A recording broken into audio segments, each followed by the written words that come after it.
Hey guys, it is the middle of January. Things are still kind of dead, but we're gonna do a garden tour anyway. The weather has been kind of weird in sort of the expected way for this area. It has been warm and then cool and then warm again, and we had a ton more rain come through. There was this really giant storm that kind of swept across the eastern half of the United States, southeastern half. We had tornado warnings in some areas. We had lots of lightning and thunder. You guys might have seen that on my Instagram story earlier this week. Massive storm. Garden got a lot of rain. It is raining again this week. Kind of dreary out right now. It doesn't look like it, but it's like the middle of the day right now, like the height of the sun. If this cloud cover was going to burn off, it would have by now. So that's where we're at. Dreary winter, dreary January, but things are still alive.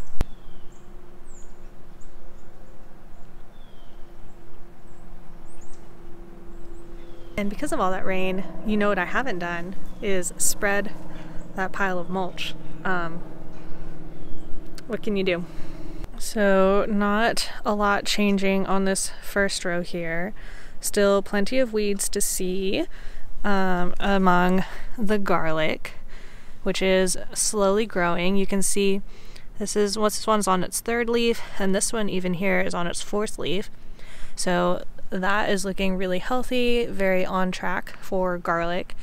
This stuff, if you didn't know, I planted in November and will be harvestable maybe around mid-June, early July. I'll have to keep an eye on it. But garlic takes a while. So what I've done is I've thought about that with my plant spacing. You can see I've located them all directly underneath this trellis. This is where the tomatoes go. And so I'm going to plant tomatoes on either side of this trellis, kind of far out, like kind of here-ish, and then train them up to the trellis this way. And by the time the tomatoes are getting big enough to really shade out that garlic, the garlic is going to be pretty much done, because I'm not expecting tomatoes to be like up to here and giving fruit until like mid-July. Mid-July is when I would expect some of my first tomato fruit, even really ramping up into August. So these will get out of the way at that point, so I don't really need to worry about the fact that they're going to be shaded out. And looking at the next row over, I have done the same thing with the onions. There's a lot more kind of here at the front, but you'll notice there's kind of a line going down the middle here for the most part. I'm really bad at making straight lines. And it's double wide as opposed to single wide garlic down there. And if all of my brassicas hadn't died, you would be able to see mostly the brassicas kind of dotted between them, filling the spots where other plants will go later in the spring. So similarly, onions will come out midsummer, and all of this will be able to flourish as we get into later summer in July and August. Nothing's ever really going to get in each other's way. But coming in here to check on how things are doing, I actually haven't been out here in a few days because of all the rain. The celery that was looking like it was going to come back is actually looking very dead now, like not going to come back dead, which is kind of disappointing. I might wait like a week or two and get some more and put that in, because coming into February is about the time that spring stuff could be planted. Oh, look, we've got a little friend. Another neighborhood kitty. This one is also very friendly. Hello. Kata is watching this kitty. I did not realize she was watching from behind me. They don't really fight, but Kata definitely like watches them somewhat warily. Anyway, not a whole lot to see on this row other than the onions, which look more beat up than the garlic. As you can see, this one in particular losing a couple of leaves, but still green in the middle, which is all we really care about as far as looking into whether or not the plant is still going to live and pull through. Just might take it a little longer to recuperate its lost leaves. Scooting over to where the trellises are, you can see neighborhood cat drinking out of the water, and my own cat probably pooping, maybe peeing in the garden, per usual, marking her territory. Anyways, there's garlic here. on the side of this trellis. I think actually I had to put garlic here and onions here. These peas need to be torn off. They are very dead. But again, in a couple of weeks, I could probably put some more peas in the ground and have them come up and do just fine, assuming we don't have another really deep cold snap, which usually we wouldn't, but as y'all know, weather is getting weird these days.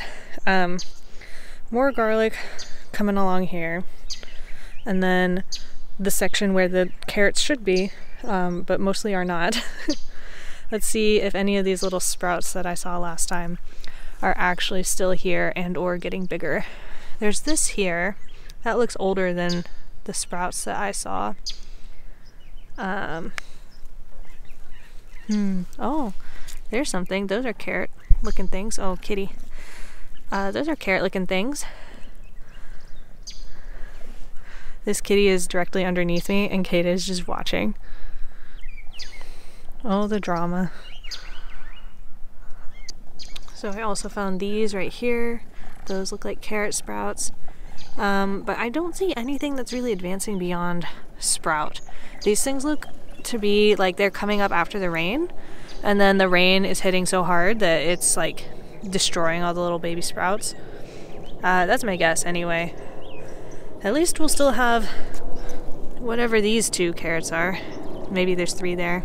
And then the biggest sign of life on this last row, this beautiful Brussels sprout and its brother, who was gonna be the same size but is for some reason stunted, unknown to me. The golden child here is producing Brussels sprouts. I haven't pulled any yet. They're not quite big enough. And they are very loose, as I mentioned last week. I'm not really sure why, but they'll still be perfectly edible. So I could theoretically start pulling them now, but I want to wait and see if they get bigger first. The raised bed is looking same as it has. Still a little dead from that big freeze, but these are pulling through for sure. Cilantro I did not think was going to pull through, but some of it definitely has. And then, yeah, parts of this oregano are very unhappy at this point. It actually looks a little more unhappy than it has, but I think it'll be fine. We'll have to see. I think it'll be all right though. Lavender definitely doing all right. And then over here, the thyme is just absolutely thriving, living its best life. It is not a care in the world, perfectly happy with the way the weather has been going. And there is new life in the garden.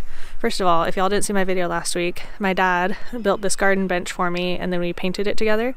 It's a workbench made of leftover decking materials. So this is Trex decking, and it is made to be outside full time, which was what makes it perfect for this use. But in here I started some seedlings and we have little baby sprouts. This cover has been on top of it to kind of keep it slightly warmer than the outside and protect it from that rain, obviously, but also to let it stay cool enough that these plants get acclimated immediately to the cold weather. Most of the stuff that's sprouting is lettuce, although my kaleidoscope kale is sprouting as well.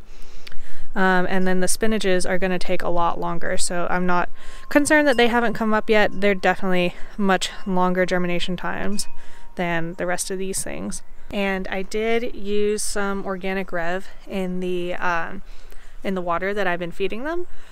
Supposedly that should help speed up the germination, but it's hard to tell that given that I'm leaving them outside and cold slows down germination.